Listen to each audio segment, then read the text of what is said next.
All right. Well, hello, everybody. Thank you so much for joining us again today. So, my name is Cameron. I'm the 5 and 6 producer here at 5 News, and I'm joined today by our executive producer, Roxanne, who's been with us the first 3 days that we've done this. This is Yes. day 4 for We're us in now. different So, seats today. yeah, kind of a so bit of a role reversal We're moving here. around. Yeah. So, just gonna get going here with an exciting rundown for today for our daily rundown. We are joined first by a very special guest who's actually, if you watched our morning meteorology streaming, you might have seen him. But we are joined now by our newest member of our meteorology team, and that is Jacob Matthews. So, Jacob, thank you so much for being here with us today. And Yeah, of course. yeah, so go ahead and just tell us a little bit about yourself and what brought you here to North Central West Virginia. Yeah, so I grew up in Pittsburgh. I went to Penn State University to study meteorology. One of the best schools for meteorology, by the way. If you're looking to get a meteorology degree, I would recommend Penn State. Definitely a good school. And after I graduated, I started my career over in Elmira, New York. For a year and a half, I did pretty much what I'm going to do over here. Just be on air for the weekends and, of course, give the weather hits to all of you fabulous people out there. And the next 3 years, after Elmira, for 3 years I was in Erie, Pennsylvania. I pretty much did the same, except that it was weekend evenings in Erie. Back in Elmira, it was weekend mornings. I prefer evenings. I am in no way a morning person. Sure. I mean, That's okay. I think Ken's got the mornings covered Yeah. for your morning meteorology. So yeah, thank goodness, because I don't know how I can live without coffee. I mean, I need my coffee. Yeah. And you really don't want to see me in the morning. Yeah. You really don't want. No, I can attest to that shift definitely being a challenge for sure. It is, but hey, I had to do it at some point over in Erie whenever I had to fill in for the morning guy, and I'm sure I'm gonna have to do that again if Ken is oh yeah. out somewhere. But you know what, I can. For now, you handle can it. enjoy your daily schedule here for the Yes. a bit of a more normal shift for us. So awesome. Okay, so I'm just curious. Like I always like to ask people, how did they get into this field? Like, was this something that you kind of always knew you wanted to do, or when did that come about for you? I guess ever since I was a kid, I wanted to really do this. I mean, I think there were a few factors that got me into really being interested in talking about the weather. Back in February 2010, Pittsburgh got hit with at least 21 inches of snow Oh, over the wow. course of 2 days. Wow. That was more snow than I've ever seen before, and I was only 10 going on 11 at the time. And it was just a lot of snow, and I wanted to really figure out how something like that can actually happen, especially in Pittsburgh, if it happened for the first time in a while. Also, I actually did enjoy watching the meteorologists on TV, on the news. I really liked their movements, how they prepared people for the day. I really like to help people prepare for their days because I remember as a kid I wasn't really all that good at doing something like that. So I don't want to. I don't want people to really experience the same kind of issue that I used to have Sure. as a kid. Also, I really had like a love for math and science. Okay, And I yeah, wanted to yeah. really apply that. I mean, at one point I did want to go into acting. I wanted to be on TV at one point, but I figured, you know what? Since I do have a love of math and science, I don't want that to go to waste. So I decided to Absolutely. right. go Well, and you're on TV now, Right. so I Yeah, think Best that of both worlds here yes, now. absolutely. Yeah. Awesome. And over at Penn State, you learn, you really learn some very hard pressed stuff about meteorology. Like you learn a lot of weather jargon, but don't worry, I'm not going to say any of that stuff. I mean, you don't have to worry about me saying stuff like potential vorticity or. Oh. But he said it, Roxanne. Oh, and Now I no. don't know what it means, Right, but I it know. sounds interesting. Yeah, you don't have to worry about that. Yeah. Really. I mean, I'll just dissect the weather and I'll just say it as best as I can. I mean, just to say it so people can understand what I'm talking about too. Well, great. Absolutely. We're so Yeah. excited to have you as part of our team. And you guys probably won't be able to see Jacob quite yet. He's getting trained up with Evan and with Ken, but hopefully we'll see you soon on air, and we're excited to have you. Yeah, I'm excited too. Awesome. All right, Jacob. Well, thank you so much for taking some time for us today, and we'll be seeing you around. Yeah, no problem. Awesome. All right, so we're going to go ahead and shift gears here now. So we just want to take a look at some of the headlines that'll be in our daily rundown for us today. So, Roxanne, do you want to get us started with our first headline of the day? Yes. So we'll have more for with all of these in the 5 o'clock show tonight. But first, this morning we had an update about a fatal overdose, which happened earlier this month. Another arrest has been made. So Tiara Miller has been arrested in connection to a fatal overdose that happened recently on Spall Lake Road in Philippi.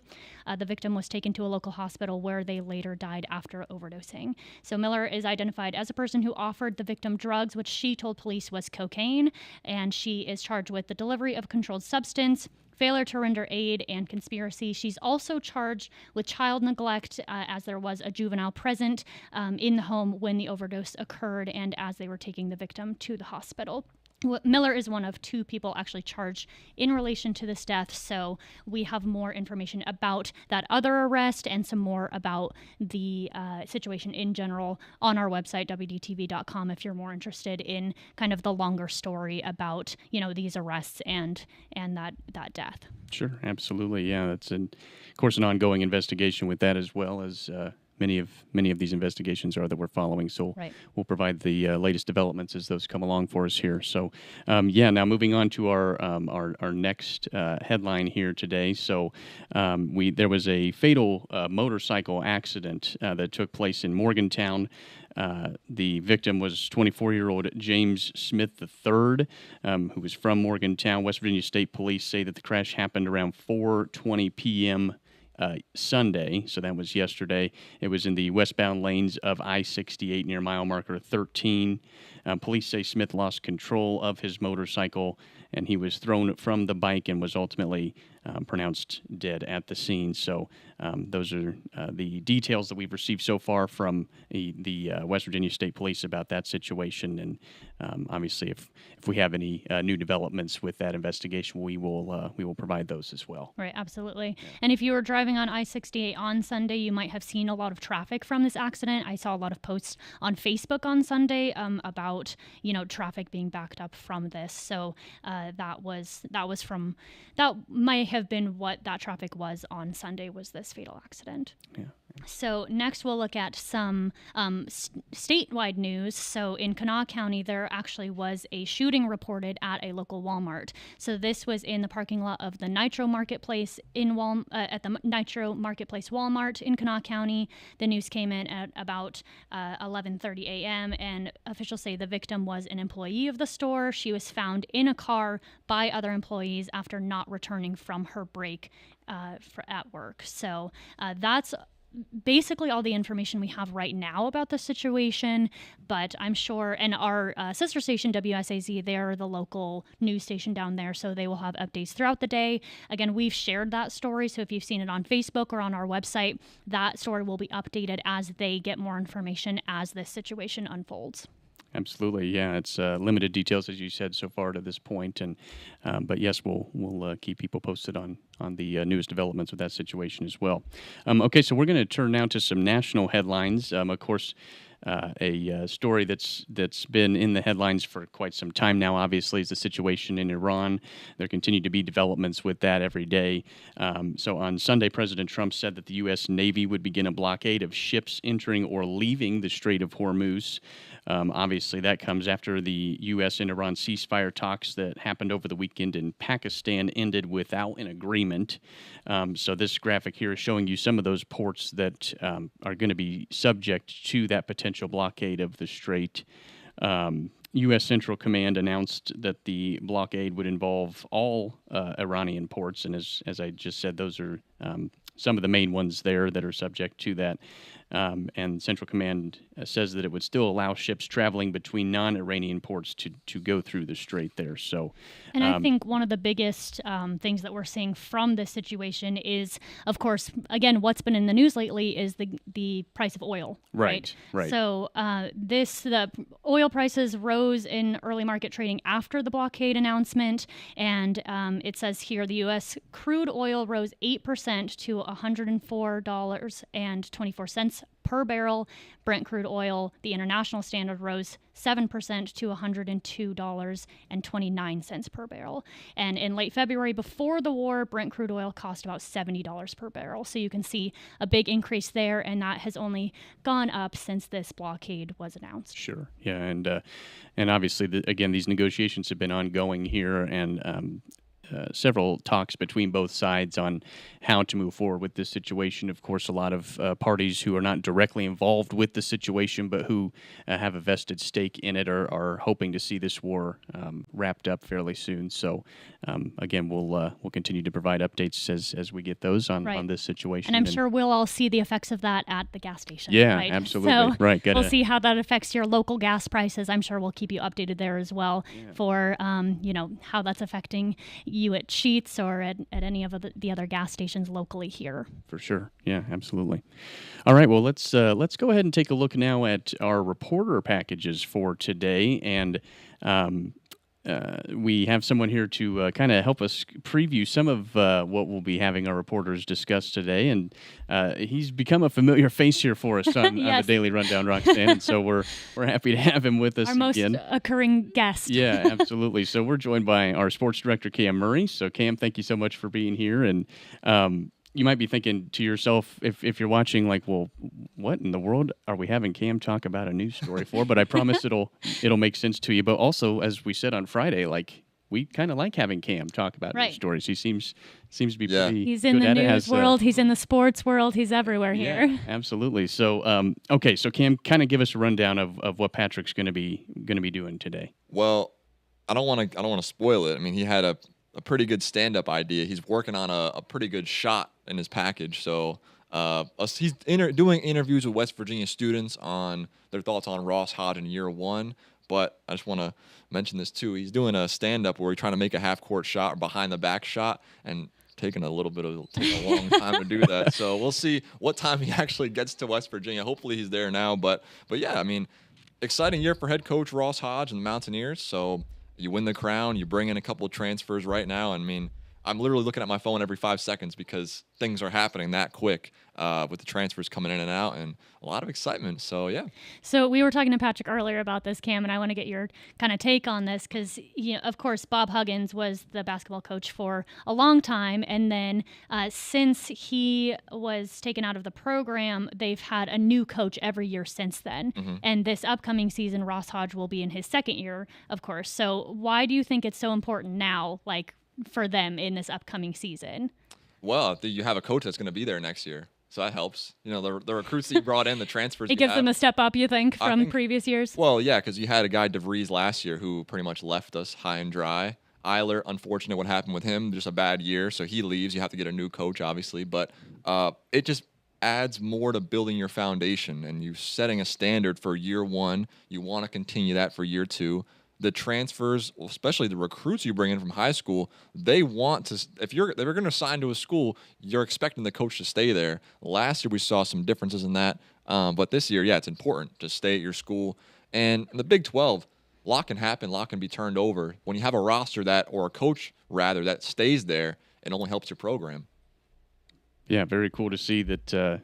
Finally might have some continuity and maybe they can take that and use that momentum moving forward. Like we said, talking about the crown, that was, I mean, I don't know if you want to call it an unexpected victory, but I mean, to me, it was like, wow, they kind of came out of nowhere to win that. And now they're, keeping the same coach for another season. So right, absolutely. I think this is going to help raise the interest too, right? It's kind of like when Rich Rod came back and it was like, okay, everyone's very WVU football, and so I hope that that's going to be the same for basketball, that they keep that momentum going. Imagine you're a student and you enrolled at WVU in 2022, right? Or 2022-23. So that's your freshman year, 22-23.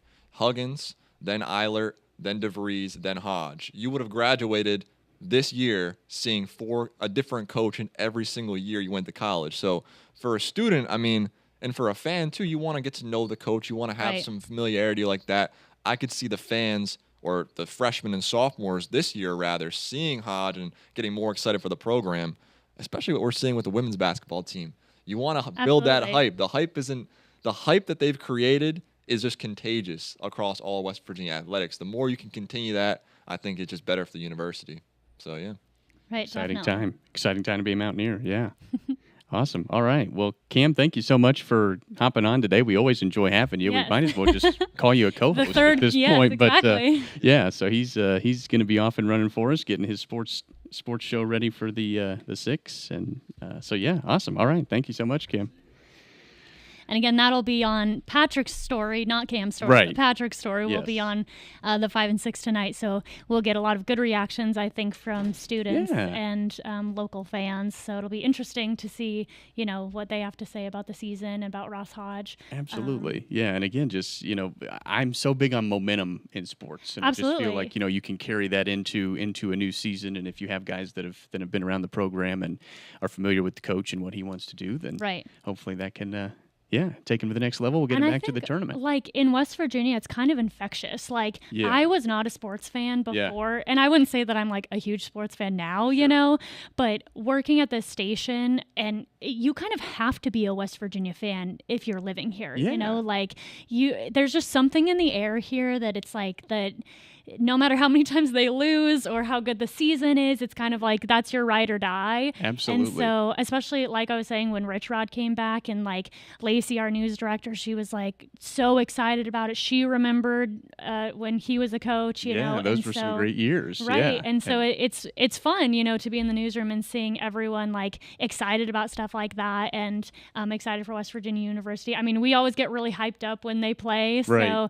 I'm definitely excited to see like next season if they can go further, Yeah, So. for sure. It'll be fun to see. So, well, Roxanne, I think that's all we have for it. today. Right. Yeah. Another day gone. So, well, we want to thank you all as always for tuning in for the Daily Rundown, and we'll be back here again tomorrow. I will actually be hosting. We'll have some surprises for you tomorrow because Ooh. things might look a little. I won't be different. here, so I'm Well, excited to you see. gave away what one of the oh, surprises, sorry. so that's all right. Whoops. But all right. So tune in tomorrow, same time, 2:00, and thank you so much for watching. And we'll see you then.